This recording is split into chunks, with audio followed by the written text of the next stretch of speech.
This episode is going to explore the Olympic Games in ancient Greece, first with a bit of background and a brief history, and then a day-by-day run-through of the entire ancient Olympic festival as it was in its heyday.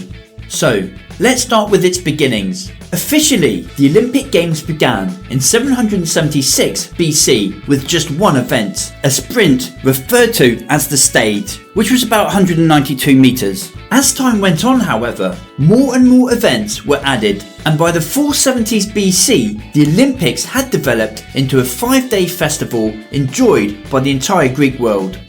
The Olympics were named after the location that they were held in, Olympia, which was a religious sanctuary built for the Games. A great temple dedicated to the god Zeus stood there, inside a giant statue of the thunder god himself, and the Games were held in his honour. It was believed that the gods watched the Games with great interest, and as we shall see, the Olympics were as much of a religious festival as much as they were a sporting event. The Olympics were by no means the only games held in ancient Greece, but they were by far the most prestigious. And it was the Olympic champions that were the most respected of athletes. They were held every 4 years, and they were also protected by a sacred truce. Greek states at war with one another, although all welcome to compete, had to keep any conflict-related activities outside the sacred site of Olympia. This courtesy was also extended to spectators travelling to or returning from the Games. When founded, the Olympics were more about the individual glory of the athlete. However, as the Games developed, the focus shifted slightly over time. Athletes came to represent not just themselves, but also their city-states. As a result, the city-state became more involved, either by identifying talent at an early age and enrolling them into state-sponsored training programs run by ex-athletes, or by offering huge financial awards and state benefits to those victorious in the Games. Richer states would even poach athletes from poorer states, offering them bribes to renounce their citizenship and switch their allegiance. In most cases, however, competing was generally regarded as a pursuit for the nobility and the rich, as common people were simply too busy earning a living to dedicate the time needed to train. So, let's look at the entire Olympic festival as it was at around 470 BC. It began not in Olympia, but 36 miles away in the nearest settlement of Elis. Here, 10 members of the local nobility were chosen to act as judges for the Games. Competitors would arrive at Elis about a month before the Games began, from all over the Greek world.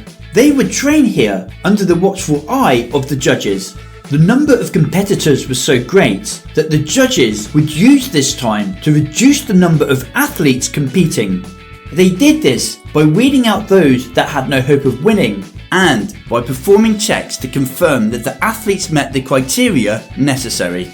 Ex-slaves and criminals were not allowed to compete, and you had to be Greek. Also, no female competitors were allowed.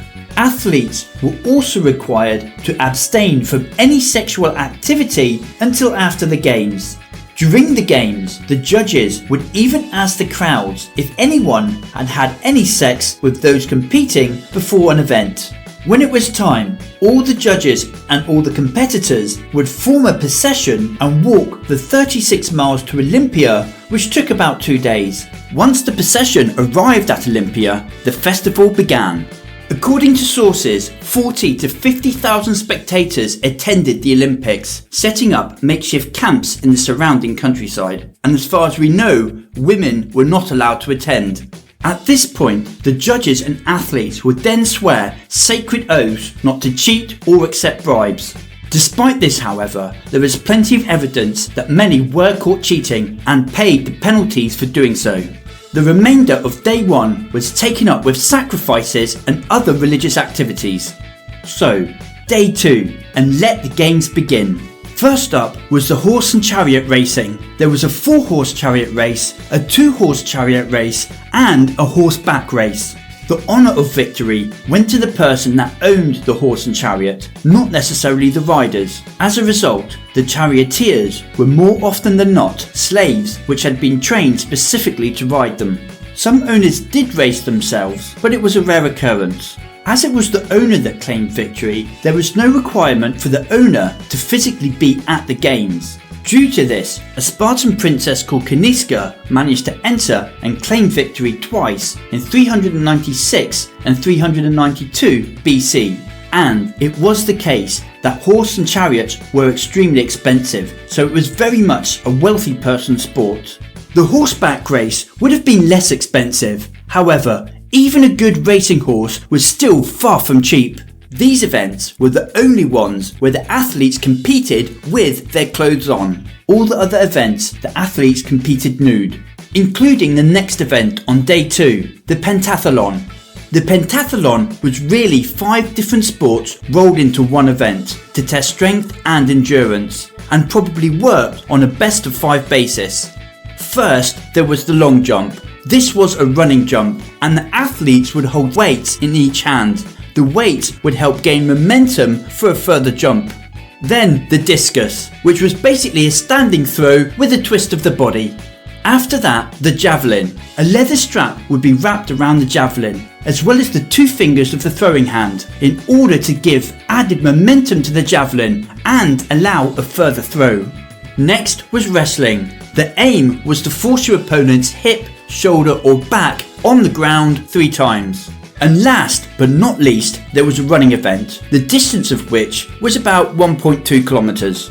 Day 3 was the most religious day of the festival and was arranged to take place on a full moon. In the morning, there was a grand procession to the temple of Zeus, followed by the sacrifice of 100 bulls. This was known as the hecatomb. In the afternoon, there were the boys' events. The competitors had to be between the ages of 12 till before they were considered to be adults. This was a good opportunity, no doubt, for city-states to spot talent at an early age. In the evening, however, it was time to feast, and the crowds would gorge themselves on food and drink. Only a small amount of meat was burnt to the gods, so there would be plenty left over from that 100-bull sacrifice, as well as food and drink from additional sources.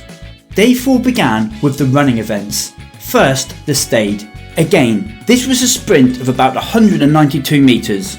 As mentioned previously, this event had its origins in the very first Olympics back in 776 BC. Probably due to this race was considered the most prestigious event in the entire festival. A false start and the athletes would have to start again. However, the athlete that caused the false start would be flogged with sticks before the race could begin. He was still allowed to race, by the way. There was also a middle distance race of around 386 metres and a long distance race which was about 9 kilometres. Next up, combat sports. First up, wrestling. Again, it was the best of 3 falls, or by pinning your opponent's hip, shoulder or back to the ground. Then boxing. Thin leather strips are worn around the wrists and the knuckles. There were no rounds. The aim was to beat your opponent into submission. Low blows were allowed, and sometimes it ended in death. Then the Pankration. This was the ancient world's version of ultimate fighting. The only rules were no biting and no gouging your opponent's eyes out. Pretty much anything else goes. Again, lives had been lost partaking in this event. The last event was the hoplite race. This was a middle distance run of about 386 metres, wearing a helmet and holding a hoplite shield. Day 5. This was the last day of the festival, and by this time all the events had been completed. This was a day of celebration and crowning the victors. Each winner was awarded with a wreath made from a sacred olive tree that grew in the Olympic sanctuary. The winners were also expected to receive rich rewards from their towns and cities. The sources tell us that an Olympic winner was set up for life. Some winners even had monuments and statues of them erected in their honour. There was no prizes or rewards for second or third place. It was everything or nothing, win or lose. It was all about victory, not the taking part. At the end of day 5, the last day of the festival, a banquet in honour of those victorious Olympic heroes. More feasting and more drinking and more celebration.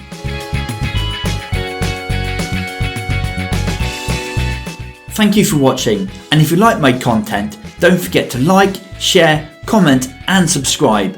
Have a great day.